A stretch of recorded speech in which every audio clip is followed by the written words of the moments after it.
y'all. I promise the lighting was much better when I first sat down. I don't know if it's because I'm under these pendants or what. But I wanted to get this in before I showered and went to bed because tomorrow I'll head out to do blood work and I just want to go to bed. It's been a long, weird day. Here's the update. It is the countdown to the Motherland, and yes, my tickets are confirmed, but two things are giving me pause. I am the kind of person who decided I can't wait for others or it'll never happen. Meaning, like most people plan group trips and they say their friends flake out. My friends aren't like that. It was more of like everybody has their own schedules to work around. It's not even about money. For those who are like even low on cash, we'll just cover each other and somebody will just pay for something else to pay you back that way. It was more of COVID pushed me to realize I don't want to go to my grave. I saw my mortality. Simple as that. I saw death is possible, death is imminent. Not that I was going to commit suicide or anything, but you just don't feel like 1928, whatever, life is forever away and death is even further away. So you have time. I felt I had no more time to waste. I wasn't going to make another trip going anyplace else until I made it to the Motherland first. So, excuse the lighting. If you hear me breathing, I just finished the workout. And before I went upstairs to shower, I was like, let me get this done right now because I'll put something else off and it won't happen.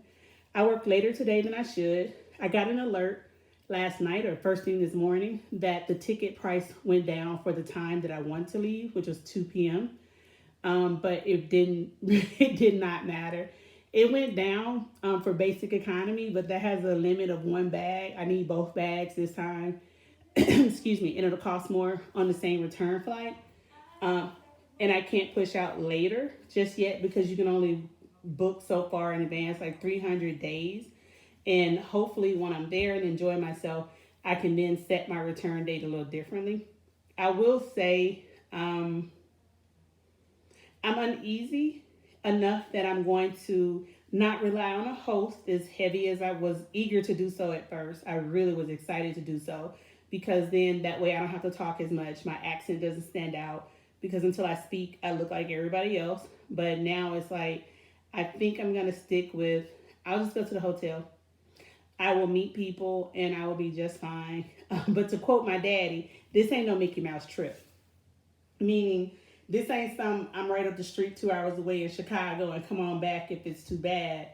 Um, this is not just a grin and bear it, but I guess operate with stronger principles than I originally believed. But I have even really, former boyfriends like you have principles stronger than the Pope. I think he's exaggerating. He's not anyone who believes in any religion. Let's not even start on that. But the point is, I don't want to be beholden to anyone, and I don't want anyone beholden to me. And I'm getting this feeling, and I promised myself as I got older to trust my intuition more. So the intuition is telling me something's not adding up. Like this person is consistently inconsistent. And normally I can smile about it and be like, that's good. But I can't factor in inconsistency plus a lack of honesty or directness with me, even if it's out of shame. I don't vibe with that well because I feel like, okay, what could be the negative? What's the setup here? And I don't always see those things when it deals with me. Have no problem identifying it with the courts, clients, cases, like no, the police especially, but I have a hard time sometimes picking up on that amongst friends and family because I do, even though if you know me, you'll know, I do presume the best, period. But others will be like, you didn't see that comment? I saw that comment. It's like, well, congratulations to you. With that being said, today I did look into switching my seat to a 2 o'clock flight. I could not get it. I am going to stay booked for what I am unless that price drops to the exact amount or less, then I'll switch. Number two, if you haven't already, tomorrow's the last day for a lot of airlines to book your flight and not pay change fees. So pass the word. If you can find something, go ahead and get it booked. Delta does not do a hold for 24 or 48 hours, then let it go. You have to pay. Then you have to cancel within 24 hours if that's not the case. I was asked today if I had my visa appointment or something, and I was like, yeah, nothing's changed. And now I'm starting to question, like, wait, why did you ask that? Should I not have it, or should I not have it and rely on you? Because for a lot of African nations, you need an invitation letter. And if you don't have an invitation letter, you need to have your hotels reserved, booked, and together. The OIS office now on their website says do not book your airline ticket, but I promise you, in February, January, even at the 1st of March, it still shows you need to have an itinerary laid out in your airline tickets to be able to apply for this visa. So I don't know what the update is. Maybe enough people complain like I was at first. China has something like this as well too, but Angola I learned has it as well. And just trying to identify where I want to go and how long I want to be there. Like I said, one country per month. I don't like coming in on an off number. I really want to go from the 1st through the 30th, 1st through the 31st. Simple as that. But it's not going to happen. Life occurs. Oh well.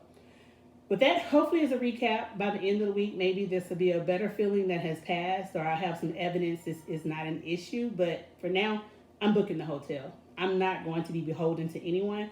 I don't want to be taken advantage of by anyone, and I don't want anyone feeling they're being taken advantage of by me. I can just pay my own way, stay out of everybody else's way, and just bumble around like, oh, help me, Jesus. And overpaying ditzy tourists. Yes, I hate to be charged double simply because I'm an outsider, but I mean, that's sometimes it just comes with travel. That's just what it is. I don't know how those buns and blue eyes do it. I just don't. But hey, it happens and it is what it is. But that's why I'm a real big purveyor or pusher of learn some basic phrases for every country you're going to go into, if not the entire language. I understand it can be difficult, but learn. So, y'all have a great night.